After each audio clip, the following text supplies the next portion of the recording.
David fut dans une grande détresse, car le peuple parlait de le lapider. Car l'âme de tout le peuple était pleine d'amertume, chacun à cause de ses fils et à cause de ses filles. Et David se fortifia en l'Éternel son Dieu. 1 Samuel 36. David es-tu dans une grande détresse, nous dit l'Écriture. Un manque de foi, un moment critique, l'a amené à contracter une alliance profane avec les Philistins. David et ses hommes sont sur le point de se joindre à ses ennemis pour livrer bataille contre les fils d'Israël, contre le peuple de Dieu. Mais Dieu ne le permettra pas. Il est en train de se servir des Philistins comme d'un instrument pour punir Saül à cause de sa désobéissance et de sa propre volonté. Dans sa grâce providentielle, il annule cet engagement de David avec les Philistins et l'empêche ainsi de se battre contre ses propres frères. David et ses hommes ne peuvent que constater que leur ville a été brûlée et leurs femmes, leurs fils et leurs filles emmenés captifs par les Amalékites.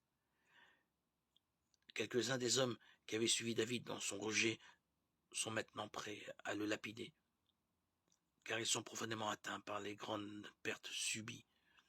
David apprend d'une manière douloureuse que ses raisonnements personnels l'ont amené, lui et ses hommes, dans les difficultés mêmes qu'il cherchait à éviter, en échappant à la poursuite de Saül. Mais David se fortifie en l'Éternel.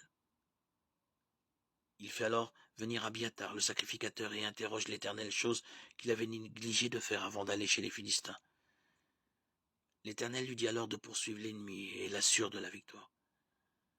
David s'en va et retrouve tout ce qui avait été enlevé à son peuple. De plus, il ramène un grand butin.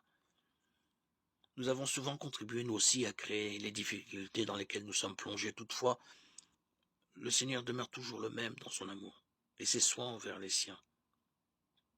Il se sert de ces épreuves pour nous débarrasser de notre orgueil, de notre volonté propre, et pour nous faire du bien à la fin.